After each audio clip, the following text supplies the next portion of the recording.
अस्सलाम वालेकुम दोस्तों। कश्मीर में सियासी गर्मा गर्मी बहुत अरूज पर है। जाहिर है कुछ दिनों के बाद इलेक्शन है। अब ये इलेक्शन से पहले ईद का आ जाना उस गर्मा गर्मी में थोड़ा सा ठंडा माहौल पड़ेगा। अदरवाइज वो आखिरी दिन तक ऐसे ही गर्म रहना था जैसे पिछला पूरा 1.5 हफ्ता आपने मरियम नवाज के जलसे जुलूस देखे। ज़ाहिर है दोस्तों, अब समझ से बाहर है कि वजीर आजम पाकिस्तान जाकर अपने इलेक्शन की कैंपेन कर रहे हैं, पता नहीं किस रूल के तहत कर रहे हैं, और जिस वजीर को कश्मीर से निकाला गया है वो स्टेज पर बैठकर पता नहीं कौन सी तस्बीह के दाने गिनता रहता है। समझ से बाहर है। ये चीजें तो नॉर्मल हैं। इमरान खान साहब अब वजीर आजम हैं और ये पिछले कुछ 3 साल प्लस से वजीर आजम हैं, लेकिन मुझे लगता नहीं है कि अभी तक उनके लहजे में वजारत उज़्मा वाला कोई स्टाइल आया हो या उनको इस बात का अदराक हो कि वो इस मुल्क के वजीर आजम हैं। ना कि सिर्फ पीटीआई के बल्कि पूरे पाकिस्तान के हर इंसान के वजीर आजम है, हर इंसान की नुमाइंदगी करते हैं। लेकिन उनकी सोच अभी तक वहीं बैठी हुई है कि अभी तक शरीफ खानदान क्या कर रहा है, कहाँ कर रहा है। कल उन्होंने बहुत ही गिरी हुई और छोटी बात की। खानदान के बच्चों तक, तीसरी नस्ल तक चले गए।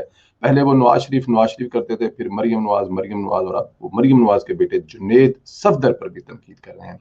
बहुत अफसोस की बात है कि इमरान खान साहब जब ये बात कर रहे होंगे तो क्या उनको अदराक होगा इस बात का कि उनके अपने बेटे, उनकी अपनी औलाद कहाँ पल रही है, किसके घर में पल रही है, कहाँ से खा रही है, किसके पी रही है। क्या इमरान खान साहब अपने पैदा किए हुए बच्चों को खर्चा भेजते हैं, या कभी तारीख में लिखा जाएगा कि इमरान खान न्याजी ने खुद अपने आप को पाला है, उनको अपने आप को पालने के लिए पैसे कहाँ से मिलते थे। क्या तारीख कभी ये ढूंढेगी कि इमरान खान न्याजी की औलाद किन पैसों से पली थी। बहुत मुश्किल सवाल है।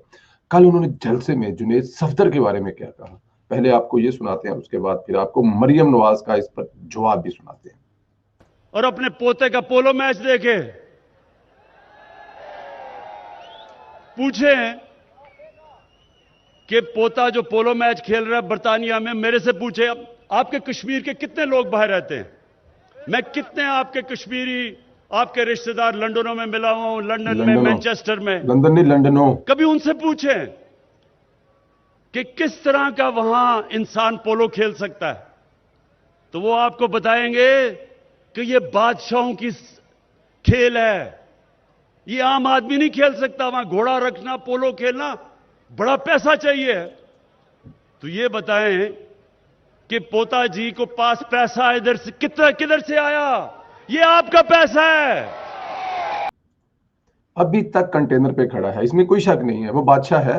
उसकी रीजन ये है कि ये जिस टीम का वो कप्तान है, इंग्लैंड की 73 साल जो हमारी पाकिस्तान की हिस्ट्री है उसमें 73 साल में आज तक कोई पाकिस्तानी उस टीम का कप्तान नहीं बन सका, बल्कि खेल नहीं सका। और जो पहली बात तो यह कि ये इमरान खान साहब को इतनी अकल नहीं है, इतनी मौत नहीं है कि वो इमरान खान साहब पोता नहीं है, वो नवासा है, मरियम नवाज का बेटा है। और जो बेटी का बेटा होता है वो नवासा होता है, वो पोता नहीं होता। और दूसरी बात है, वो बादशाह अगर देखा जाए तो नवाज शरीफ 3 दफा का वजीर आजम है। बादशाह किसे कहते हैं? यही बादशाह जदीद दौर का 3 दफा का वजीर आजम है, वो उस मुल्क का बादशाह ही है। तो वो उसका नवासा है, क्यों नहीं खेल सकता। लेकिन क्या आप अभी तक वहीं पे अटके हुए हैं इमरान खान साहब? क्या आपको लगता है इस मुल्क की चीनी 55 रुपए से 110 रुपए करके जो ऊपर वाले पैसे हैं वो नवाज शरीफ ने उसको भेजे और वहां पे वो खेल रहा है? क्या बिजली के बिल 4 गुना ज्यादा करके, क्या अवाम को महंगाई की दलदल में फेंक के, क्या आटा, गैस, पानी, घी, तेल सब महंगा करके वो सारे पैसे वो घोड़ा पालने में लग गए? इमरान खान साहब कुछ तो शर्म करनी चाहिए। आप जिस एटीएम का कल जलसा कर रहे थे जिससे 200 अरब रुपया पकड़ा है वजीर बनने के लिए, क्या उस 200 अरब से वो घोड़ा पड़ रहा है? कुछ थोड़ा बहुत शर्म होता है, हया होता है। लेकिन इमरान खान साहब आपको उसी लाइन में जवाब मिलना बहुत जरूरी है। मरियम नवाज से बेहतर आपको ये जवाब दे कोई नहीं सकता। तो ये सुनिए जरा मरियम नवाज का क्लिप।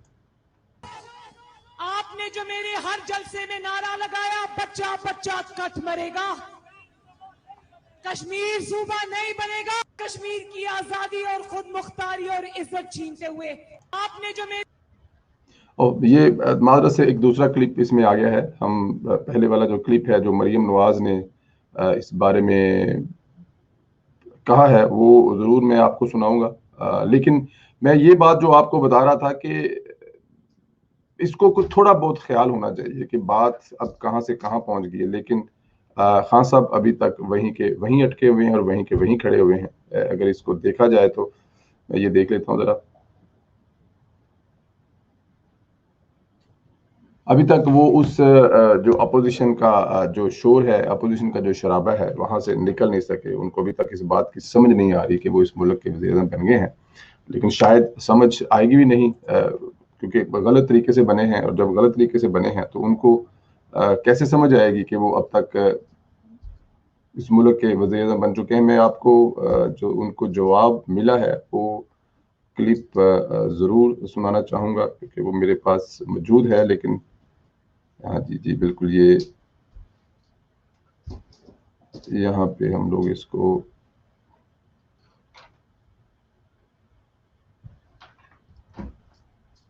हाँ, बिल्कुल, ये जी हमारे पास आ गया जी। ये क्लिप आपको सुनाते हैं जी, ये सुने जी ये क्लिप। ट्विटर पे, सोशल मीडिया पे मैं इनके बयानात पढ़ी थी, क्योंकि जवाब तो देना था ना, जैसा मुंह होगा वैसा ही थप्पड़ पड़ेगा आगे से। आज अभी अभी मुझे किसी ने स्टेज पे बताया कि आज कहां आया हुआ है ये, मीरपुर भिंबर में गया हुआ है।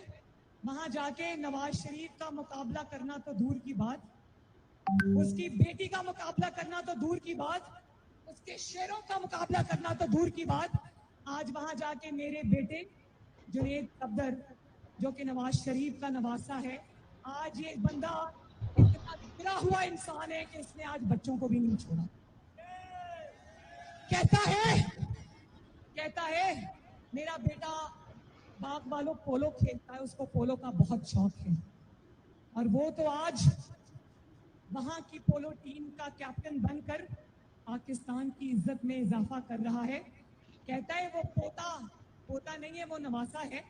वो नवासा बाहर जाकर पोलो खेल रहा है, बच्चों को भी नहीं बख्शता। वो कहता उसके पास पोलो के पैसे कहां से आए। तो मैं बच्चों तक नहीं जाना चाहती थी, लेकिन जैसी बात करोगे मुंह तोड़ जवाब मिलेगा। अब वो याद रखो, वो वहां पर अपने वतन का नाम रोशन कर रहा है। पहला पाकिस्तानी है जिसने कैम्ब्रिज की पोलो टीम का कैप्टन बना है 73 साल में, माशाल्लाह। और लोग कहते हैं पाकिस्तानी है। क्या तुम्हारे बच्चे वो नवाज शरीफ का नवासा है, गोल्ड स्मिथ का नवासा नहीं है, वो नवाज शरीफ का नवासा है। यहूदियों की गोद में नहीं पल रहा। किस मुंह से तुम नाम लेते हो? आप यकीन जानिए, अगर ये नवाज शरीफ का नवासा और मरियम नवाज का बेटा ना होता तो पाकिस्तान के हर टीवी चैनल पर यह खबर चल रही होती कि एक पाकिस्तानी के बच्चे ने, या एक पाकिस्तानी बच्चे ने तारीख में पहली दफा इंग्लैंड में पोलो टीम का कप्तान, जिसके कप्तानों में शहजादा हेनरी और शहजादा चार्ल्स भी रहे हैं, बहुत बड़े बड़े नाम रहे हैं वो पोलो खेलने वाले, जो इंग्लैंड की तारीख में इंग्लैंड के बहुत बड़े बड़े ओहदों पर फाइज रहे हैं। पूरी दुनिया पे जब इंग्लैंड हुकूमत कर रहा था तब की पोलो टीम के लोगों के नाम भी सामने लिस्ट है। लेकिन क्योंकि ये नवाज शरीफ खानदान से था, नवाज शरीफ का खून इस बच्चे में शामिल है, इसलिए वरना मुझे तो ये भी पूरा यकीन है कि हो सकता है ISPR भी एक बयान जारी करती जिसमें बड़ा फख्र करती है। हो सकता है इस पे कोई गाना शाना भी बनाते, घोड़ों को नाचते हुए दिखाते, लेकिन क्योंकि ये नवाज शरीफ का खून है इसलिए इमरान खान साहब को और बाकी तमाम को ये तकलीफ हो रही है। लेकिन मेरे ख्याल में इस जवाब के बाद इमरान खान साहब को कहाँ अकल आएगी, कहाँ मौत होएगी कि भाई इस मुल्क की खिदमत करो, इस मुल्क के अवाम की खिदमत करो, इस मुल्क के अवाम को आटा चीनी सस्ती दो, तुम्हारी जिम्मेदारी ये है। वो बच्चा वहां पे क्या कर रहा है। इस तरह पाकिस्तान के कितने ही लोगों के, क्या आप आसम सलीम बाजवा साहब के बच्चों के बारे में कोई बात करेंगे कि उन्होंने वहां से 110 फ्रेंचाइज पापा जॉन्स की कैसे बना ली हैं? क्या आप कभी जिक्र करेंगे कि हमारे जो साबिक कियानी साहब हैं वो ऑस्ट्रेलिया में बैठे हुए हैं, तो वो कैसे बैठे हुए हैं, उनको पैसे कहाँ से जा रहे हैं? क्या आप पता करेंगे कभी रहील शरीफ साहब पाकिस्तान से बाहर बैठे हुए क्या कमा रहे हैं, क्या खा रहे हैं? उनके कभी बात करें ना। इमरान खान साहब बड़ी बातें किया करते थे, आप तो छोड़े इन बातों को, मुल्क पर तवज्जो दे, मुल्क के गरीब अवाम पर तवज्जो दे, इनके मसाइल हल करने पर तवज्जो दे। अपना बहुत ख्याल रखें दोस्तों, इंशाल्लाह आप लोगों से मुलाकात होगी एक दूसरे व्लॉग में। खुदा हाफिज।